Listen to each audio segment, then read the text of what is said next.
Sarah, 32. The police sirens at my father's retirement party weren't part of the celebration. Neither were the handcuffs. But I'm getting ahead of myself. Let me tell you how a simple toast turned into the most shocking night of my life, and how I went from being the family disappointment to inheriting everything my golden boy brother thought was his. You see, for 32 years, I watched my dad worship my brother Marcus like he was some kind of miracle child. Marcus the lawyer, Marcus the success story, Marcus who could do no wrong. Meanwhile, I was just Sarah, the daughter who never quite measured up. At Dad's retirement party, he made it official in front of everyone. Marcus will inherit everything, he announced. Some children earn their place, others just exist. But then our family lawyer stood up with an envelope that had been sealed for 25 years, and everything changed. Before we start, have you ever had to fight for your own voice? Hit subscribe and stay connected to powerful women's voices.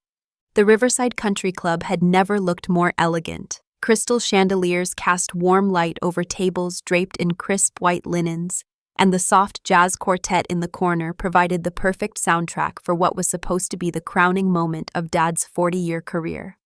I should have felt proud watching him work the room in his perfectly tailored navy suit, accepting congratulations from colleagues, clients, and friends who had gathered to celebrate his retirement from Henderson and Associates, the law firm he'd built from nothing.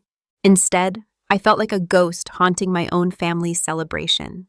I stood near the bar, nursing my second glass of wine and watching the real star of the evening hold court at the center table.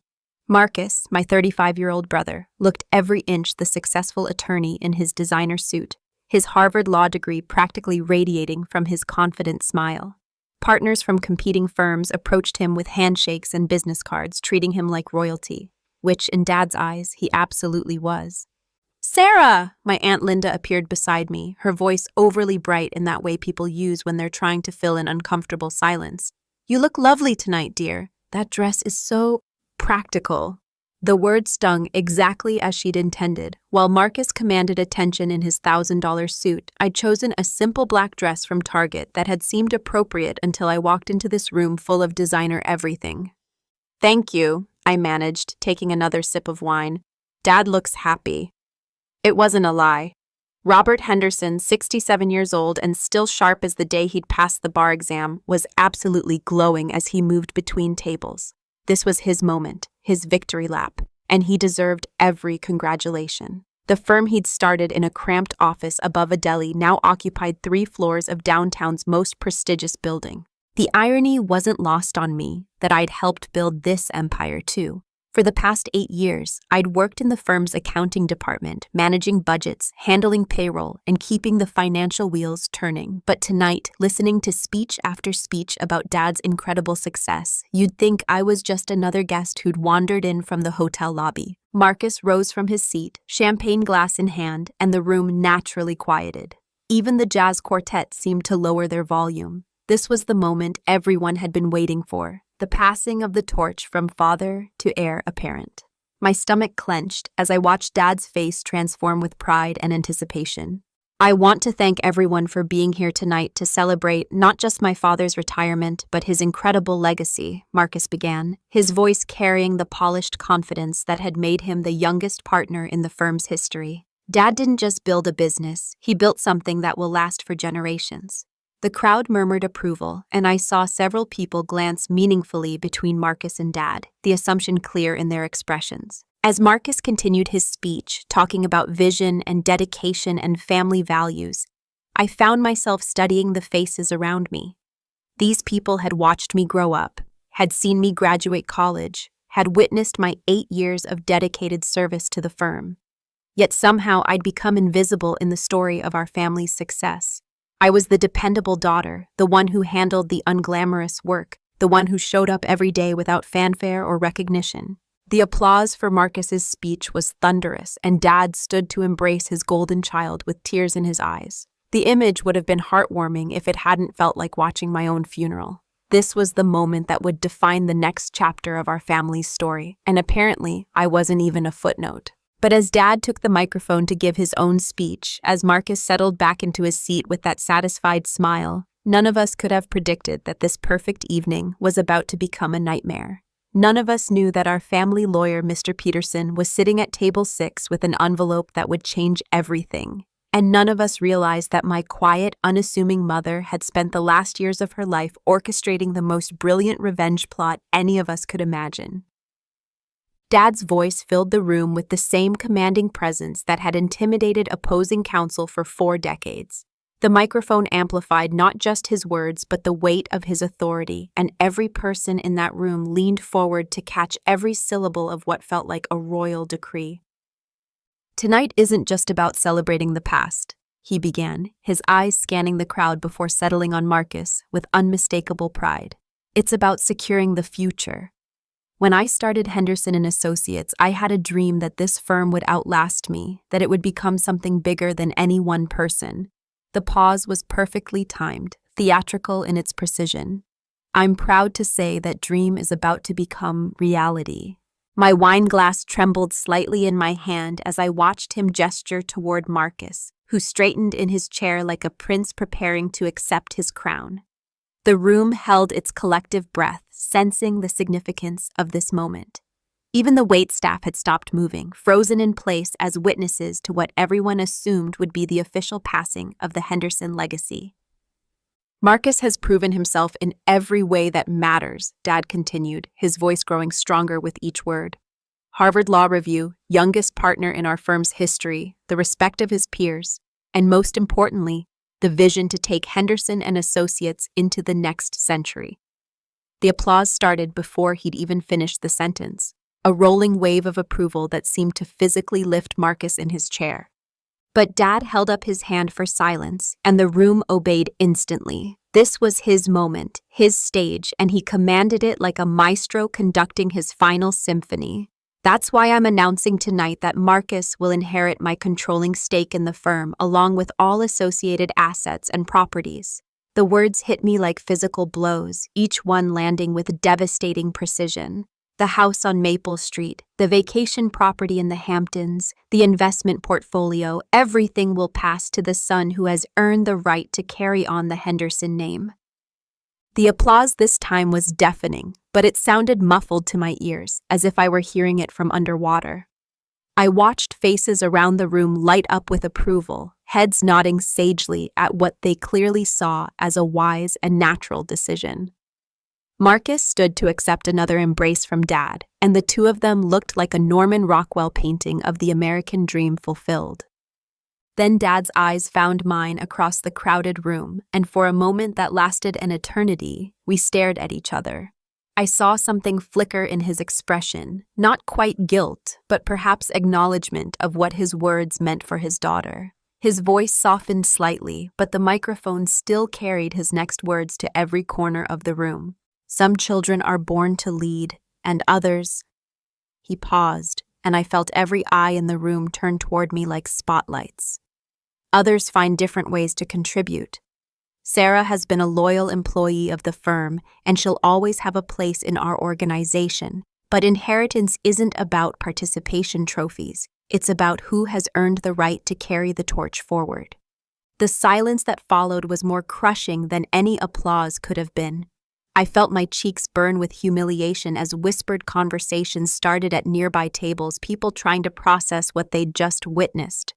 A father had just publicly declared that one child was worthy of everything while the other deserved nothing but employment at the family business. Marcus raised his champagne glass high, his smile brilliant and victorious. "To Dad and to the future of Henderson and Associates." The toast rippled through the room, glass after glass raised in celebration of my brother's triumph and my public dismissal from the family legacy. As the champagne bubbles tickled my nose during that humiliating toast, 25 years of memories crashed over me like a tsunami. This wasn't the first time I'd been relegated to the sidelines while Marcus claimed center stage. It was simply the most public, the most final, the most devastating culmination of a lifetime spent in my brother's shadow. I remembered being 12 years old, clutching my report card with straight A's, practically vibrating with excitement as I waited for Dad to come home from work. When he'd finally walked through the door at 9 p.m., I'd thrust the paper toward him, desperate for even a fraction of the praise he'd lavished on Marcus earlier that week for making varsity soccer. Dad had glanced at my grades, nodded briefly, and said, "Good job, honey. Did Marcus tell you he scored the winning goal today?" Just like that, my academic achievement became background noise to my brother's athletic triumph. The pattern had continued through high school. When I'd been accepted to State University with a partial scholarship, Dad had shrugged and written the tuition check without ceremony. But when Marcus had gotten into Harvard Law, Dad had thrown a party, called everyone he knew, and spent months bragging to colleagues about his brilliant son. The fact that I'd graduated summa cum laude seemed to matter less than Marcus simply existing in Cambridge. After college, I'd naively thought things would change. I'd applied to work at Henderson & Associates, thinking that finally I could prove my worth on Dad's own turf. For 8 years, I'd arrived early, stayed late, and handled the financial backbone of the firm with meticulous care. I'd caught accounting errors that could have cost the firm thousands, streamlined systems that saved hours of work, and managed budgets that kept us profitable even during the recession. Meanwhile, Marcus had sailed through law school, joined the firm as an associate, and been fast-tracked to partner based on what Dad called his natural leadership abilities. Never mind that his billable hours were consistently lower than other associates, or that I'd personally fixed 3 major cases where his research had been sloppy. Marcus had the charisma, the Harvard degree, and most importantly, he had Dad's unwavering faith. The worst part was how everyone else bought into the narrative. Clients would shake Marcus's hand and tell him how lucky he was to work with such a brilliant father, while barely acknowledging my presence when I handed them their financial statements. Family friends would ask Marcus about his cases and career prospects, then turn to me with polite smiles and ask if I was still doing the books. As if managing the financial operations of a multi-million-dollar law firm was somehow equivalent to balancing a household checkbook. Even our extended family had internalized the hierarchy. At every holiday gathering, every family reunion, every significant event, Marcus was the star while I was the reliable background player. Aunts and uncles would gush over his achievements and then pat my shoulder consolingly, as if being the less favored child was a medical condition they felt sorry about but couldn't quite address directly. The cruelest irony was that I genuinely loved my brother. Despite everything, despite the favoritism and inequality, Marcus had never been deliberately cruel to me. He'd simply accepted his role as the golden child the same way I'd accepted mine as the dependable daughter. He'd grown up believing he deserved the praise, the opportunities, and the inheritance, because that's what our father had taught him from birth. But believing something and accepting it are 2 different things entirely. As I stood in that country club, watching my brother bask in the glow of his inheritance while I nursed my wine and my wounds, I realized that part of me had always been waiting for this moment. Not hoping for it exactly, but knowing it was inevitable. Dad had spent 32 years teaching me exactly where I stood in his priorities, and tonight had simply been the final public confirmation of a lesson I'd learned long ago. The celebration continued around me like a movie I was watching but not participating in. Marcus worked the room with practiced ease, accepting congratulations and shaking hands like a politician on election night. Dad glowed beside him, introducing him to important clients with phrases like, "the future of the firm," and everything I could have hoped for in a son. I'd retreated to a corner table, picking at the salmon that had grown cold on my plate, when I noticed Mr. Peterson rise from his seat across the room. James Peterson had been our family lawyer for as long as I could remember, a quiet man in his 70s with silver hair and the kind of dignified bearing that made him perfect for handling the legal affairs of wealthy families. He'd drafted Dad's will, handled Mom's estate after her death, and managed countless business transactions over the years. He was the type of man who preferred to work behind the scenes, which made his sudden movement toward the front of the room all the more unusual. Dad was mid-sentence in a conversation with the mayor when Mr. Peterson appeared at his elbow. I watched from my corner as the lawyer leaned in close, his lips barely moving as he whispered something urgent in Dad's ear. The change in my father's expression was immediate and alarming. The confident smile faltered, his face went pale, and for the first time all evening, Robert Henderson looked uncertain. Ladies and gentlemen, Mr. Peterson's voice cut through the ambient conversation with unexpected authority. The room gradually quieted, sensing that something significant was happening. Marcus, who had been posing for photos with a group of junior associates, turned toward the lawyer with a puzzled expression. "I apologize for interrupting this wonderful celebration," Peterson continued, his voice carrying easily across the room without a microphone. "But there's a matter of urgent legal importance that must be addressed before we proceed any further with tonight's festivities." The phrase legal importance had an immediate sobering effect on the crowd. These were lawyers and their families, people who understood that such formal language rarely preceded good news. Dad stepped forward, his face now ashen, but his voice still trying to maintain its earlier confidence. "Jim, surely this can wait until tomorrow. This is hardly the time or place for business matters." But even as he spoke, I could see the tremor in his hands, the way his eyes darted around the room as if looking for an escape route. Mr. Peterson's expression remained professionally neutral, but there was something in his eyes that I'd never seen before. Determination, perhaps, or maybe the weight of a secret finally demanding to be told. "I'm afraid it cannot wait, Robert. 25 years ago, I was given very specific instructions about when and how to reveal certain information. Those conditions have now been met." The room fell completely silent except for the soft jazz quartet, who seemed oblivious to the drama unfolding and continued playing their gentle background music.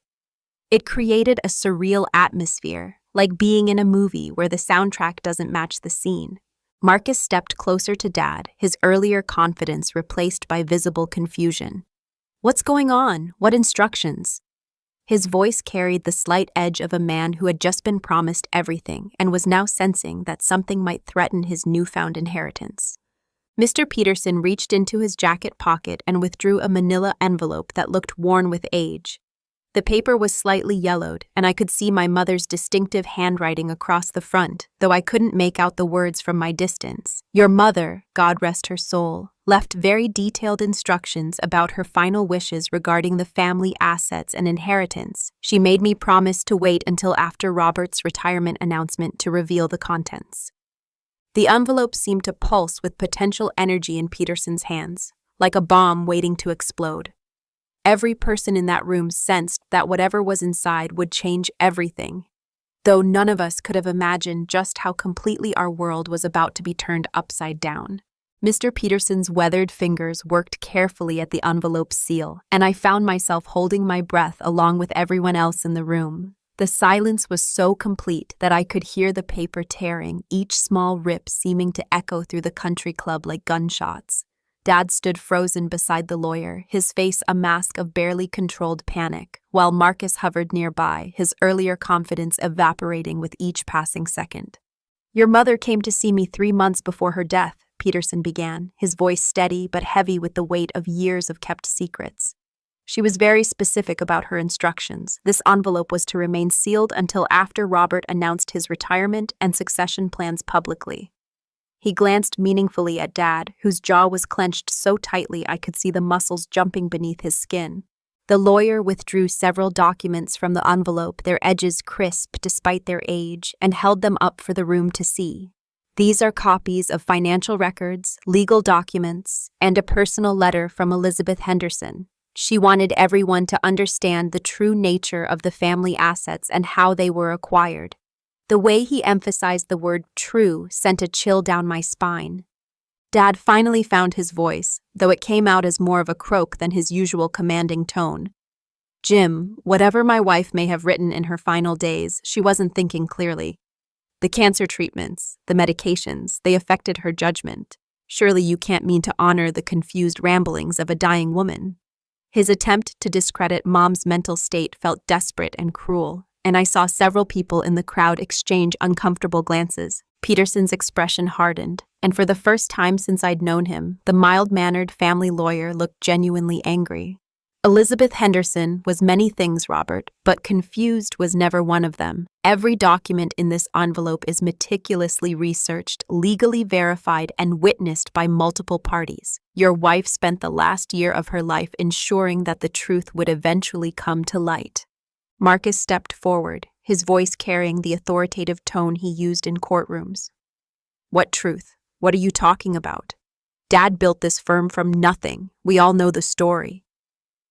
But even as he spoke, I could see doubt creeping into his eyes, the first cracks appearing in the foundation of everything he'd believed about our family.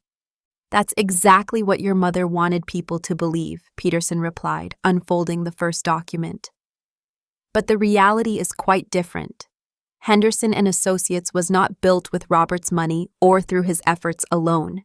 He held up what appeared to be a bank statement, though I couldn't make out the details from my position across the room. Every major investment, every property purchase, every expansion of the firm was funded by Elizabeth Henderson's inheritance from her father's shipping business. The room began to buzz with whispered conversations as people processed this revelation. I felt my own world tilting as I tried to understand what Peterson was saying. Mom had never talked about her family's money, never acted like anything other than a supportive wife who had given up her own career to raise her children and support her husband's ambitions. Furthermore, Peterson continued, raising his voice to quiet the crowd, Elizabeth Henderson maintained separate legal ownership of all major assets throughout her marriage. The house, the vacation property, the controlling interest in the firm, all of it remained in her name through a series of carefully structured trusts and holding companies. He fixed Dad with a stare that could have frozen fire. Your husband, Robert, was never more than a very well-compensated employee of his own firm. Dad's face had gone from pale to completely gray, and he gripped the back of a nearby chair for support. Marcus looked like he'd been struck by lightning, his mouth opening and closing without sound. And me? I felt like I was watching a movie about someone else's life, unable to process that the quiet, gentle woman who had died when I was 22 had orchestrated this moment 7 years after her death. Peterson cleared his throat and began reading from what was clearly my mother's handwriting, her distinctive script flowing across cream-colored stationery that I remembered from childhood thank you notes and birthday cards. But the words coming from his mouth bore no resemblance to the gentle woman who had packed my school lunches and helped with homework. If you are hearing this letter, it means Robert has finally revealed his true priorities to our children and the world, Peterson read, his voice taking on an eerie echo of my mother's cadence. For years, I watched my husband favor our son while diminishing our daughter, and I told myself it was just his way, that some fathers connect differently with their children. But I was wrong to make excuses for behavior that I now recognize as deliberate and cruel. The room remained frozen in stunned silence as Peterson continued. 3 years ago, I discovered that Robert was having an affair with his secretary, Linda Morrison. But more than his infidelity, I discovered his plans to restructure the firm and his will to ensure that Marcus inherited everything while Sarah received nothing. The betrayal in those words cut through me like a blade, not just Dad's betrayal of Mom, but his long-term planning to exclude me from the family legacy. I watched Dad's face crumble as the secrets of his private life were exposed to a room full of colleagues, friends, and family. Linda Morrison, I remembered her now, a blonde woman in her 40s who had worked at the firm during my college years before suddenly transferring to another company. The pieces began falling into place, creating a picture I'd been too naive or too trusting to see. What Robert didn't realize, Peterson continued reading, was that I had been conducting my own investigation with the help of a private detective and a forensic accountant. Every business trip, every late night at the office, every unexplained expense was documented and verified. Mom's voice through Peterson's reading grew stronger, more determined. I also discovered that Robert had been systematically undermining Sarah's contributions to the firm while inflating Marcus's achievements. Performance reviews were altered, credit was reassigned, and opportunities were redirected to ensure that one child appeared successful while the other remained invisible. Marcus made a choking sound, his face flushing red as he processed the implications. His stellar reputation, his rapid advancement, his status as the golden child, how much of it had been manufactured by our father's manipulation? The successful lawyer who had been basking in glory just minutes earlier now looked like a man watching his entire identity dissolve. But Robert's greatest mistake, Peterson continued, was underestimating his wife's intelligence and her connections. My father's shipping business wasn't just successful, it was international, with legal and financial networks spanning 3 continents. When I decided to protect my daughter's future, I had resources that Robert never suspected. The pride in those words was unmistakable, and I felt a surge of emotion for the mother I thought I'd known, the woman who had apparently been a brilliant strategist hiding behind the role of supportive housewife. Peterson turned to a new page, and his voice grew more businesslike. Beginning 4 years ago, I began restructuring all family assets through a series of offshore trusts and holding companies. Every property, every investment, every share of Henderson and Associates was quietly transferred to entities controlled by me alone. Robert continued to live as if he owned everything, but legally he owned nothing except his salary and whatever savings he had managed to accumulate. The lawyer looked up from the letter and scanned the room, his eyes settling briefly on my face before returning to Dad's stricken expression. "Your mother was very thorough, Robert. She documented everything, protected everything, and ensured that her daughter would inherit what was rightfully hers, regardless of your attempts to disinherit her." The word disinherit hung in the air like an accusation, a public acknowledgement of what everyone in the room had just witnessed. Peterson set down the letter and picked up a thick folder of documents, his movements deliberate and measured. The room remained trapped in stunned silence, everyone afraid to move or speak as the foundation of everything we thought we knew continued to crumble. Dad had slumped into a chair, his face buried in his hands, while Marcus stood rigid with shock. His earlier confidence completely evaporated. The records show that Elizabeth Henderson's father, Captain James Morrison, built Morrison Shipping Lines into one of the most successful freight companies on the eastern seaboard, Peterson continued, his voice taking on the dry precision of a legal proceeding. When he died in 1987, Elizabeth inherited assets worth approximately $12 million, including commercial properties, shipping contracts, and a diverse investment portfolio. The numbers hit the room like physical blows. $12 million in 1987 would be worth exponentially more today. And suddenly, Mom's ability to finance Dad's legal empire made perfect sense. I thought about all the times Dad had talked about his humble beginnings, his bootstrapping entrepreneurship, his brilliant business acumen. All of it had been built on my mother's foundation, her money, her family's legacy. Rather than simply giving Robert access to her inheritance, Elizabeth made a much smarter decision, Peterson said, consulting the documents. She created Henderson Holdings, LLC, a company that would own and operate what appeared to be Robert's law firm. Every major decision, every expansion, every significant expenditure required Elizabeth's approval, though she allowed Robert to believe he was in control. Marcus finally found his voice, though it came out strangled and desperate. "That's impossible. I've seen the corporate filings, the partnership agreements. Dad owns controlling interest in the firm." But even as he spoke, I could see the doubt in his eyes. As a lawyer himself, he understood that corporate structures could be far more complex than they appeared on the surface. Peterson nodded grimly. "Your mother was very careful to maintain that illusion. Robert was listed as managing partner and CEO, but Henderson Holdings owned 67% of the firm. Elizabeth held 90% of Henderson Holdings, making her the true controlling entity behind everything." He turned to another document, this one bearing official seals and signatures. The house on Maple Street was purchased entirely with Elizabeth's money, though the deed was placed in both names to maintain the appearance of joint ownership. The Hampton house, the investment accounts, even Robert's Mercedes, all of it was technically owned by various entities controlled by your mother. I felt dizzy trying to process the magnitude of what Peterson was revealing. My quiet, unassuming mother had been operating a sophisticated financial empire while appearing to be nothing more than a supportive wife. She had outsmarted Dad completely, allowing him to live in the illusion of success while ensuring that she maintained control of everything that mattered.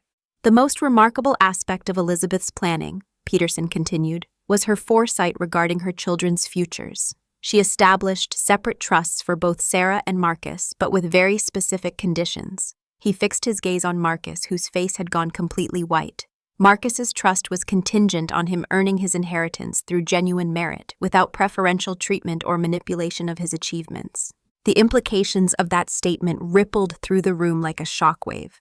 If Dad had been manipulating Marcus's career, inflating his accomplishments and undermining mine, then Marcus's trust might be void.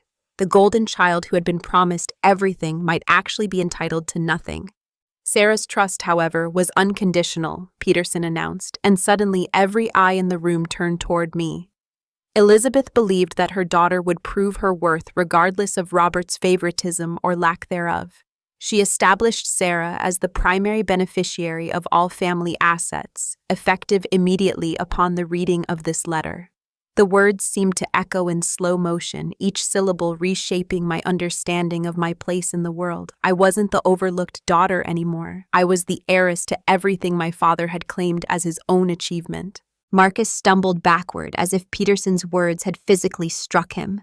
The confident lawyer who had been accepting congratulations just minutes earlier now looked like a man watching his entire world collapse in real time. His face cycled through emotions, confusion, denial, anger, and finally a terrible understanding that something fundamental about his life had been a lie. "This is insane," he said, his voice rising to a pitch I'd never heard from my composed older brother. "You're telling me that everything I've worked for, everything I've achieved was somehow fake? I graduated from Harvard Law Review. I've won cases, built a reputation. That wasn't Dad's manipulation. That was my own effort." But even as he protested, I could see the doubt creeping into his expressions, memories probably flooding back of opportunities that had come too easily, of successes that had seemed almost guaranteed. Peterson consulted another document from the envelope, his expression sympathetic but unwavering.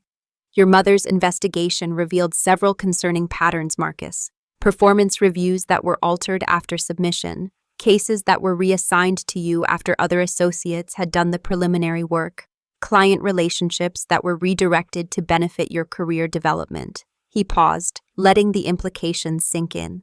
Elizabeth documented instances where Sarah's contributions were minimized or credited to others, while your own mistakes were quietly corrected by senior staff without your knowledge.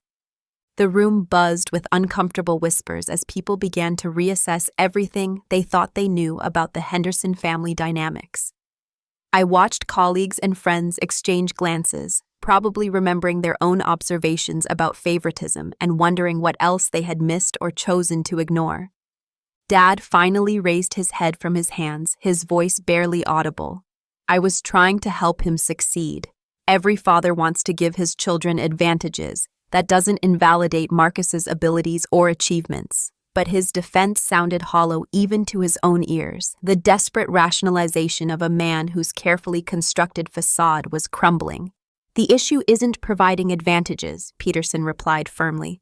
"The issue is systematically undermining one child while artificially inflating the other's success, then using those manufactured achievements to justify disinheritance." He turned back to Marcus, whose confident posture had completely collapsed.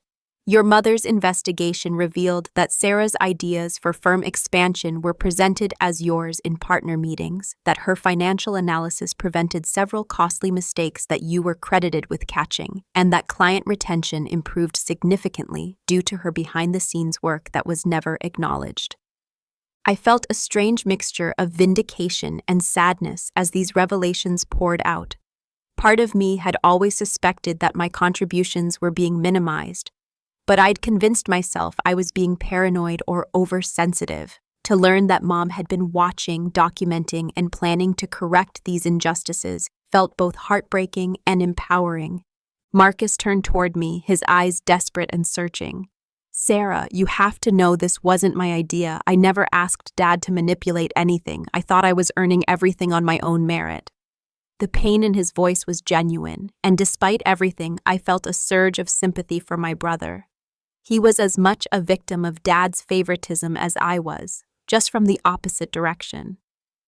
"The most damaging revelation," Peterson continued, consulting what appeared to be a DNA analysis report, "concerns the fundamental assumptions about family relationships that have shaped these decisions." He looked directly at Marcus, his expression grave. Elizabeth's investigation included genetic testing that revealed information about Marcus's biological parentage. The room went completely silent, not even the whispered conversations continuing. This felt like the moment before an avalanche, when everything hangs in perfect stillness before the world changes forever. Marcus's face went from white to gray, and I saw him grip the back of a chair for support. According to these certified results, Robert Henderson is not Marcus's biological father. The words fell like bombs, each one destroying another piece of the reality we'd all accepted. Elizabeth had a brief relationship before her marriage to Robert, and Marcus is the biological son of David Morrison, Elizabeth's first love, who died in a car accident before Marcus was born. The silence that followed Peterson's revelation was deafening. Marcus swayed on his feet as if the ground beneath him had literally shifted, and I watched my brother, the man I'd spent my entire life envying and resenting, transform into someone I barely recognized. The confident lawyer, the golden child, the heir apparent, all of those identities were crumbling in real time as he processed the fact that everything he'd believed about himself was built on a lie. "That's impossible," Marcus whispered, but his voice lacked any conviction. His hand moved unconsciously to his face, perhaps seeing his features with new eyes, searching for resemblances he'd taken for granted his entire life. "I look like Dad. Everyone always said so. I have his eyes, his build." But even as he spoke, I could see him mentally cataloging the differences he'd never questioned before, the ways he'd never quite fit the Henderson mold despite everyone's insistence that he was Dad's perfect replica. Peterson nodded with something approaching compassion. "Physical resemblance can be deceiving, and people often see what they expect to see. Your mother's records indicate that she told Robert about the pregnancy but allowed him to believe the child was his. David Morrison had died just weeks before Elizabeth discovered she was pregnant, and she was young, scared, and grieving.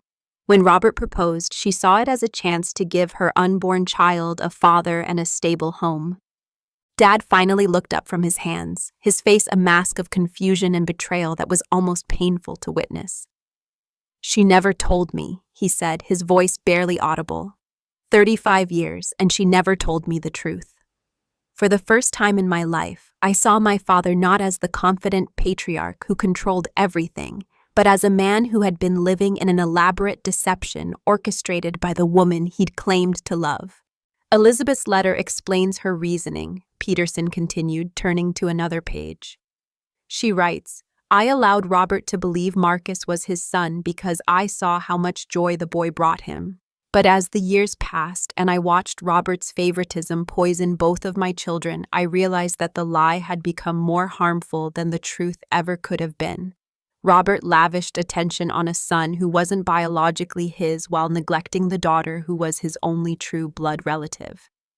The irony was so complete it felt orchestrated by some cosmic sense of justice.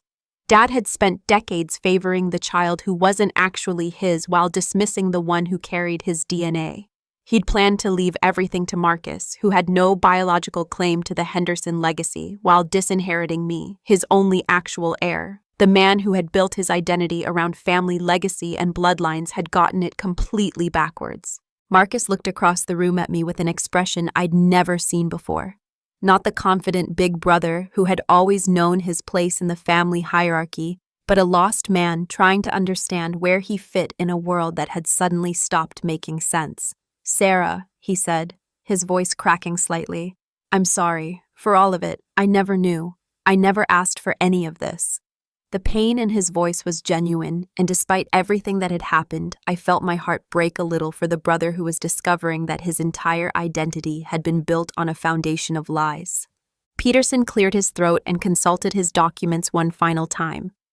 According to Elizabeth's will and the terms of the various trusts, all assets controlled by Henderson Holdings, LLC now transfer immediately to Sarah Henderson. This includes the controlling interest in Henderson and Associates, all real estate holdings, investment portfolios, and liquid assets, totaling approximately $47 million. The number hung in the air like a physical presence, transforming me in an instant from the overlooked daughter to one of the wealthiest women in the state. The weight of Peterson's final revelation seemed to break something fundamental in my father. The man who had commanded rooms, intimidated opposing counsel, and built what he thought was an empire from nothing, suddenly looked ancient and fragile. He stood slowly from his chair, his movements those of someone much older than his 67 years. and face the room full of people who had just witnessed the complete destruction of his legacy. "I need to explain," he said, his voice shaking with an emotion I'd never heard from him before. "I need everyone to understand what really happened, why I made the choices I made." The commanding presence that had defined Robert Henderson for decades was completely gone, replaced by a broken man desperate to salvage some fragment of dignity from the wreckage of his life. He turned toward Marcus first, his eyes filling with tears that I hadn't seen since Mom's funeral. "I knew," he whispered, and the admission hit the room like a physical blow. "I knew you weren't my biological son. I'd suspected from the beginning, and I had the DNA test done when you were 5 years old. Elizabeth never knew about the test, never knew that I'd found out the truth." Marcus made a sound that was half sob, half gasp, his entire body trembling as he processed this new betrayal. Not only was his identity a lie, but Dad had known it was a lie for 30 years and had never said a word. The golden child status, the favoritism, the inheritance, all of it had been built on Dad's conscious knowledge that Marcus wasn't his son. "Then why?" Marcus demanded, his voice breaking. "If you knew I wasn't yours, why did you treat me like I was your perfect heir while treating Sarah like she was nothing?" The question hung in the air, and I found myself leaning forward, despite myself, desperate to understand the twisted logic that had shaped our family dynamic. Dad's face contorted with pain as he struggled to find words for emotions he'd apparently buried for decades. Because every time I looked at Sarah, I saw Elizabeth's betrayal. I saw the woman I loved lying to me for our entire marriage. Sarah has her mother's eyes, her mother's expressions, and every time she accomplished something or needed my attention, I was reminded that the woman I'd trusted had deceived me about the most fundamental thing in our relationship. The cruelty of his confession was breathtaking. He'd punished me my entire life not for anything I'd done, but for being the living reminder of Mom's secret. I'd been the innocent victim of a deception I'd known nothing about, yet I was the one who had paid the price for it. "And Marcus," Dad continued, his voice growing stronger, as if the confession was liberating some long-held poison. "Marcus was easy to love because he wasn't mine. I could be proud of him without feeling like I was being made a fool of. I could celebrate his achievements without wondering if they were tainted by his mother's lies. He was the son I could love without reservation, because loving him didn't remind me of how completely I'd been betrayed." The psychological damage of this revelation rippled through the room. Dad had essentially admitted to emotionally abusing his biological daughter while lavishing affection on the child who represented his wife's infidelity. It was a level of dysfunction that made everyone in the room uncomfortable, the kind of family pathology that people whispered about but rarely witnessed firsthand. "But Elizabeth was smarter than all of us," Dad said, his voice now taking on a tone of grudging admiration mixed with bitter resentment. "She knew exactly what she was doing when she kept that secret. She let me punish the wrong child for 30 years while she quietly built a plan to correct my mistakes from beyond the grave. She played a 30-year game of chess, and she won completely." Peterson had remained silent during Dad's painful confession, but now he stepped forward with an expression that suggested the evening's revelations were far from over. The manila envelope that had already destroyed our family's understanding of itself apparently contained even more secrets, and I found myself both dreading and desperately needing to know what other truths my mother had uncovered. "There's one more matter that Elizabeth insisted be addressed tonight," Peterson said, his voice taking on the formal tone of someone about to deliver information that would cross the line from family drama into criminal territory. Her investigation into Robert's affairs revealed information that goes far beyond marital infidelity and financial deception. The room, which had already endured more shocks than seemed possible in a single evening, somehow managed to grow even more tense. Dad's face went from broken to terrified, and I saw him glance toward the exits as if calculating whether he could escape whatever was coming next. Peterson withdrew a thick folder from the envelope, this one sealed with what appeared to be an official evidence bag. Elizabeth hired a private investigator named Thomas Chen, a former FBI agent who specialized in financial crimes and surveillance. What Mr. Chen discovered about the circumstances surrounding Elizabeth's death raised serious questions that she felt needed to be preserved for the appropriate authorities. My heart began pounding as I processed what Peterson was suggesting. Mom's death had been ruled an accident, a tragic case of losing control on a rainy night on the winding road that led to our house.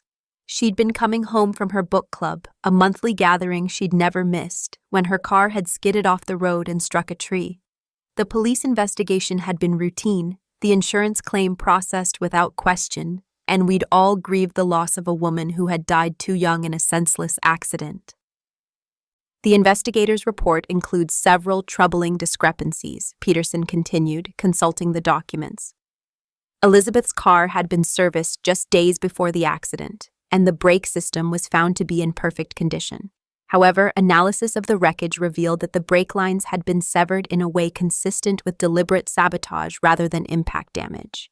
Dad made a strangled sound and gripped the back of his chair so hard his knuckles turned white. The room began to buzz with shocked whispers as people processed the implication that Elizabeth Henderson's death might not have been an accident at all. Furthermore, Peterson said, his voice growing more grave, Elizabeth had scheduled a meeting with a divorce attorney for the Monday following her death. She had prepared documents to dissolve her marriage to Robert and had planned to take full control of all family assets, effectively leaving Robert with nothing but his salary and whatever personal savings he had accumulated. The timeline was becoming horribly clear. Mom had discovered Dad's affair, documented his financial dependence on her money, and planned to leave him with nothing. She died in a convenient accident just days before she would have destroyed his life and taken everything he thought of as his own. Elizabeth's final instructions were very specific, Peterson continued. If anything happened to her before she could complete her divorce proceedings, all evidence gathered by the private investigator was to be turned over to the district attorney's office, along with a detailed timeline of Robert's financial motivations for preventing the divorce. Dad's face had gone completely gray, and he seemed to be having trouble breathing. The successful lawyer who had commanded respect for decades was now standing in a room full of witnesses while being implicitly accused of murdering his wife to prevent her from exposing his secrets and taking his lifestyle away. Peterson sealed the folder and held it up for everyone to see. Elizabeth Henderson may be gone, but she made sure the truth would eventually come to light. The question now is what we do with that truth. The sound of sirens in the distance cut through the stunned silence of the country club like a knife. Peterson glanced at his watch with an expression of grim satisfaction, and I realized that this entire evening had been choreographed with precision that would have impressed a theater director. Mom hadn't just planned to reveal the truth, she'd orchestrated the perfect moment for justice to be served. I contacted Detective Maria Santos of the State Police Cold Case Unit 3 days ago, Peterson announced to the room. When Elizabeth gave me these instructions 25 years ago, she made me promise that if her suspicions about Robert proved correct, I would ensure that the proper authorities were notified immediately after the public revelation of the evidence. Dad's legs seemed to give out beneath him, and he collapsed back into his chair, his face a mask of defeat and terror. The sirens were getting closer now, and through the large windows of the country club I could see the flashing lights of police vehicles turning into the parking lot. The elegant retirement party that was supposed to celebrate Dad's successful career was about to become a crime scene. Marcus stood frozen in the center of the room, still processing the fact that his entire identity had been built on lies, while now watching the man he'd thought was his father being implicated in murder. The brother who had been so confident just an hour earlier looked like he was in shock, his face pale and his hands trembling as he tried to comprehend the magnitude of what was unfolding. The evidence Elizabeth compiled is extensive, Peterson continued, speaking quickly now as the sirens grew louder. Financial records showing Robert's complete dependence on her money, documentation of his affair, and his plans to restructure his will, and most damning, cell phone records placing him on the same road where Elizabeth died, approximately 30 minutes before the accident was reported. The room erupted in gasps and whispered conversations as people began backing away from Dad as if proximity to him might somehow implicate them in whatever crimes he'd committed. These were lawyers and their families, people who understood the serious nature of the evidence being presented and the legal consequences that were about to unfold. Detective Santos entered the country club with two uniformed officers, her badge clearly visible as she scanned the room and identified the players in this drama. She was a woman in her 40s with sharp eyes and the confident bearing of someone who had dealt with complex cases before. Peterson walked toward her with the evidence folder, and I watched as 25 years of my mother's patient planning finally came to fruition. "Robert Henderson?" Detective Santos approached Dad with professional courtesy but unmistakable authority. "I'm Detective Santos with the State Police. We need to ask you some questions about your wife's death in 1999. Her voice carried easily across the silent room, ensuring that everyone present would be a witness to this moment. Dad looked up at the detective with the hollow eyes of a man who knew his game was over. "I want to call my lawyer," he said, his voice barely audible. It was perhaps the most ironic statement possible, coming from a man who had spent his career representing others and now found himself in desperate need of legal representation. "That's your right, Mr. Henderson," Detective Santos replied professionally. "But I think you should know that we've spent the last 3 days reviewing the evidence compiled by your late wife's private investigator. The district attorney has already reviewed the case and authorized your arrest." She nodded to the uniformed officers who stepped forward with handcuffs. As the metal cuffs clicked around Dad's wrists, I felt a strange mixture of vindication, sadness, and disbelief. The man who had controlled every aspect of our family's life, who had made me feel worthless and invisible for 32 years, was being led away in handcuffs while a room full of his colleagues and friends watched in stunned silence.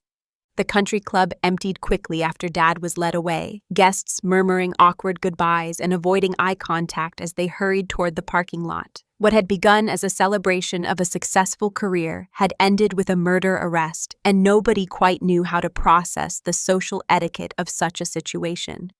Within 30 minutes, the elegant party space looked like the aftermath of a natural disaster, with abandoned champagne glasses and forgotten purses scattered across tables that had been set for triumph but had witnessed destruction instead. Marcus and I found ourselves alone in the wreckage, two people who had spent their lives as siblings but were now discovering they were something else entirely. He sat heavily in one of the abandoned chairs, his perfect posture finally crumbling as the weight of the evening's revelations settled on his shoulders. The confident lawyer who had accepted congratulations and posed for pictures just hours earlier looked like a stranger wearing my brother's face. "I don't know who I am anymore," he said quietly, his voice carrying none of its usual authority. "Everything I thought I knew about myself, about our family, about my place in the world, it was all a lie." He looked up at me with eyes that seemed older than they had that morning. "You're not just my sister, are you? You're his only child, and I'm nobody's son." The pain in his voice was so raw that I felt my own eyes fill with tears. Despite everything that had happened, despite years of resentment and jealousy, Marcus was still the person who had taught me to ride a bike and helped me with math homework. The revelation about his parentage didn't erase 32 years of shared history, even if it recontextualized everything we'd experienced together. "You're still my brother," I said, meaning it more than I'd expected to. "DNA doesn't change the fact that we grew up in the same house, had the same bedtime stories, fought over the remote control. Dad may have lied about everything else, but the love you felt from him was real, even if it was complicated." I paused, trying to find words for feelings I was still processing myself. And maybe that's what makes this so tragic. He had 2 children who could have been his legacy, but his own bitterness and pride destroyed both of our lives in different ways. Marcus nodded slowly, wiping his eyes with the back of his hand in a gesture that reminded me of the little boy he'd been before Dad's favoritism had turned him into something else. "What happens now? The firm, the inheritance, everything Mom left to you, what are you going to do with it?" There was no resentment in his question, just genuine curiosity about how I planned to handle the responsibility that had been thrust upon me. I looked around the empty country club, thinking about the woman who had orchestrated this entire evening from beyond the grave. Mom had spent years planning this moment, ensuring that justice would be served and that her daughter would finally receive what she deserved. But she had also been careful to leave me with choices, with the power to decide what kind of person I wanted to be with the resources she'd provided. I don't know yet, I admitted, but I know what I'm not going to do. I'm not going to let Dad's mistakes define the rest of our lives. You didn't ask to be caught in the middle of his deception any more than I asked to be punished for Mom's secrets. I took a deep breath, feeling the weight of $47 million and the controlling interest in a law firm settling on my shoulders. Maybe the real revenge isn't destroying what's left of our family. Maybe it's building something better. Marcus looked at me with something approaching hope for the first time all evening. "What do you mean?" he asked, and I realized that for the first time in our lives, I was the one with the power to determine our family's future. 6 months later, I stood in the corner office that had once been Dad's, looking out at the city skyline through windows I now owned. The brass nameplate on the door read Sarah Henderson, Managing Partner, and every time I saw it, I felt a mixture of pride and disbelief. The overlooked daughter had become the woman in charge. Marcus knocked on my door, holding 2 cups of coffee and wearing the smile I remembered from before Dad's favoritism had poisoned everything between us. "Ready for the staff meeting?" he asked. I'd offered him a position as senior associate, not because of family obligation, but because he was genuinely talented when he wasn't living under the weight of manufactured expectations. "Almost," I said, accepting the coffee. Through the window, I could see the courthouse where Dad's trial was ongoing. The man who had made me feel invisible for 32 years would spend the rest of his life in a place where nobody could see him at all. But the real power reversal wasn't about his downfall. It was about standing in this office, leading the firm he'd thought he owned, with the brother he'd tried to turn against me now working beside me as an equal. Mom's revenge hadn't just been about justice. It had been about giving her daughter the chance to rewrite the family story entirely. Sometimes the best revenge isn't destroying your enemies. Sometimes it's proving that you were worthy of everything they tried to deny you all along.